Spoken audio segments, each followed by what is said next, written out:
গুম খুন থেকে জুলাই গণহত্যা এবং বিচারের চ্যালেঞ্জ শীর্ষক আজকের এই আলোচনা। তো 2008 সালের 29 ডিসেম্বর একটি ইলেকশন ইঞ্জিনিয়ারিং এর মাধ্যমে শেখ হাসিনা সরকার আসার পরে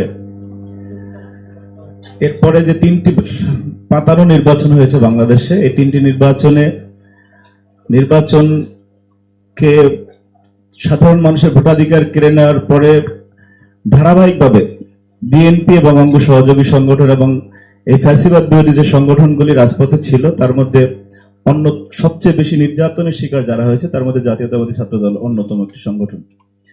আপনি শিবিরের জেনারেল সেক্রেটারি একটু আগে যেটি বলতেছিলেন, সে আমাদের এই যে গুম খুনের সংস্কৃতি খুনি হাসিনা শুরু করেছিল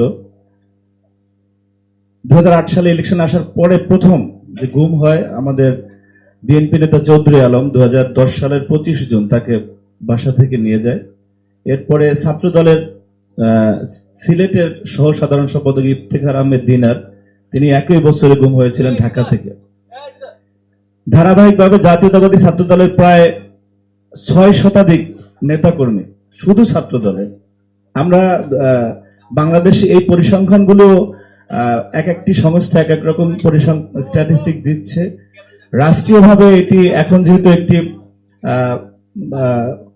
গণ আকাঙ্ক্ষার একটি সরকার রয়েছে, তো রাষ্ট্রীয়ভাবে এই বিষয়টি লিপিবদ্ধ করা দরকার বলে আমি মনে করি যে এক এক পক্ষ থেকে এক এক রকম পরিসংখ্যান দেয়া হচ্ছে।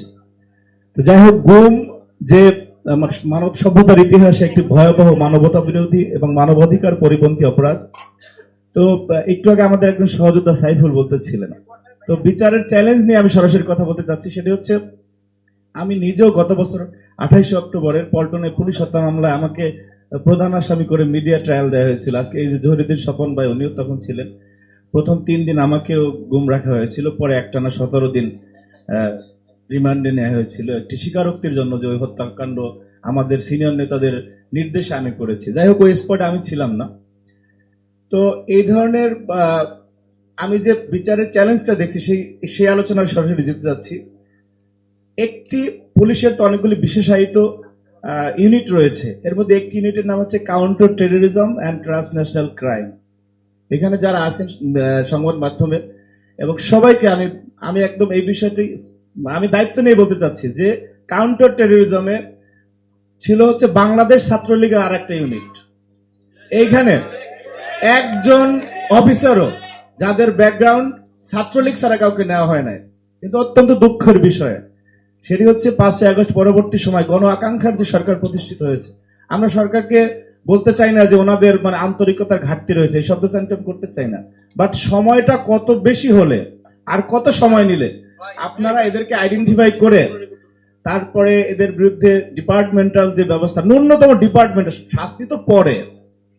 এরা একটু আগে একজন বললেন আর কি, আমি অনেককেই চিনি যারা ঢাকা কাউন্টার টেরোরিজম থেকে এখন বিভিন্ন জায়গায় গেছেন। দৃশ্যমান যে বিষয়টা যে হোয়াটস হ্যাপেনিং অ্যাকচুয়ালি দেয়ার, এখানে যে ট্রাইব্যুনাল হয়েছে, ট্রাইব্যুনাল হওয়ার পরে তো আপনি শুধু ট্রাইব্যুনালের জন্য বসে থাকলে তো হবে না, আপনার যে ফাংশনাল সমস্ত বিষয়গুলি রয়েছে, যে যারা ধরবে আসামি, যারা নির্বাহী আদেশ দিবে, আপনি তো বিচারের আওতায় আনার জন্য তো তার আগে প্রক্রিয়া রয়েছে, সেই প্রক্রিয়ায় যে স্পষ্ট রকম ঘাটতি রয়েছে সেটা তো দৃশ্যমান। আমি যে কথাটা বললাম যে এটা একদম আমি তো দায়িত্ব নিয়ে বললাম যে counter terrorism is one of the unit of Bangladesh Chhatra League. সেই কাউন্টার টেরোরিজমের একজন অফিসারও কি, আমি জানি না যে এদেরকে কাউকে গ্রেপ্তারের আওতায় এনে তারপরে যে গতকালকে আমাদের যে ছেলেটাকে আমরা দেখতেছিলাম যে জুলাই অভ্যুত্থানে যে পুলিশ বারবার গুলি করছে, একজন বন্ধু টেনে নিয়ে যাচ্ছে, বারবার গুলি করছে, তার ভাই এখানে স্পষ্টভাবে দাঁড়িয়ে বলছে যে সেই যাত্রাবাড়ি এডিসি যে প্রায় 2 শতাধিক হত্যাকাণ্ডের সাথে জড়িত ছিল, আমাদের এক বর্তমান ঊর্ধ্বতন পুলিশ কর্মকর্তার উনি ভাতিজা হন। তো এই যে এক প্রকার উদাসীনতা রয়েছে, এই উদাসীনতা যদি থাকে তো আপনি বিচার তো শেষ করতে পারবেন না। তারপর আমাদের বাংলাদেশের যে আইনি জটিলতা রয়েছে, আমি স্পষ্টভাবে মনে করছি যে বিদ্যমান আইনের যে বিষয়গুলি রয়েছে, যে বিচার প্রলম্বিত হয়, বিচারকে অনেক দীর্ঘমেয়াদী করা হয়, সেই আইনের মধ্যে থেকে যদি আপনি বিচারটি করতে চান, আমার মনে হয় না যে এই বিচার আমরা কেউ দেখতে পারবো। সুতরাং এই বিষয়ে বিশেষায়িত কোনো সিদ্ধান্ত নিতে হবে, স্পেশাল কোনো সিদ্ধান্ত নিতে হবে এই খুনিদেরকে বিচারের আওতায় আনার জন্য। আপনি বিদ্যমান অবস্থায় যদি বিচার আশা করেন তাহলে হবে না, কারণ এখানে পদে পদে সেই ফ্যাসিবাদী সেটআপ রয়ে গেছে। আপনি বাংলাদেশের এমন কোনো জায়গা নেই, এমন কোনো ইনস্টিটিউশনাল বিষয় নেই, কনস্টিটিউশনাল বিষয় নেই যেখানে শুধুমাত্র যারা শীর্ষস্থানীয় কিছু ব্যক্তিবর্গ তারা চেঞ্জ হয়েছে, বাকি যারা, গতকালকে আমি এক ব্যাংক কর্মকর্তা কথা শুনতেছিলাম যে উনি একটা ব্যাংকের ডিএমডি, আমি ওই আলোচনায় ছিলাম না, আমি ওই একই রেস্টুরেন্টের পিছনে বসা ছিলাম, উনি বলতেছে যে শুধু গভর্নর ছাড়া আর সব সেই ফ্যাসিবাদের সেট আপ রয়ে গেছে। তো আপনি প্রক্রিয়া চালাবেন কেমনে, আপনি বিচার পাবেন কেমনে? প্রত্যেকটা জায়গায় তো তারা রয়ে গেছে। আমি বলছি না যে একটা দেশের এই 15.5 বছরের সেট আপকে আপনি 15 দিনে শেষ করে দিবেন, এটার জন্য সময় লাগবে, বাট আপনার আন্তরিকতা কতটুকু গতিশীল সেটার একটা প্রশ্ন রয়েছে, যে এই সেট আপকে আপনি একদিনে সরাতে পারবেন না, কিন্তু আস্তে আস্তে যে এদেরকে সরানোর বিষয়ে আপনার আন্তরিকতা রয়েছে সেখানে স্পষ্ট ঘাটতি। তারপরে এখানে যদি আবার এরকম চিন্তা আসে যে আমি এই অফিসারকে সরিয়ে আবার কাকে আনবো, সে বিএনপি করে না জামাত করে, আবার আমার নিজস্ব কোনো চিন্তা আছে, সেটা একটা বড় প্রতিবন্ধকতা বলে আমি মনে করছি। যে যেই চেয়ার পায় সেই মনে করে এখানে আমার দীর্ঘমেয়াদী বসে থাকা দরকার, সেই জায়গা থেকে যদি আমরা বের হয়ে না আসতে পারি, বাংলাদেশের সাধারণ মানুষ এই বিচার থেকে বঞ্চিত হবে।